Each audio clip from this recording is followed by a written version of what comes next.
Geng, kalau korang cari tali halus, lembut, ni lah dia geng, tali daripada Tachibara ni.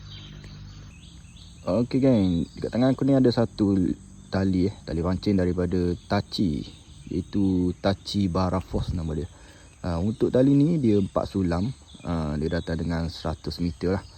Dan yang ada kat tangan aku ni 25 lb dengan diameter dia 0.20, memang sangat-sangat kecil lah untuk diameter 0.20 ni. Kalau korang boleh tengok kat sini, dia punya tali ni lembut je geng. Sesuai sangat lah kalau korang nak pakai untuk ultralight.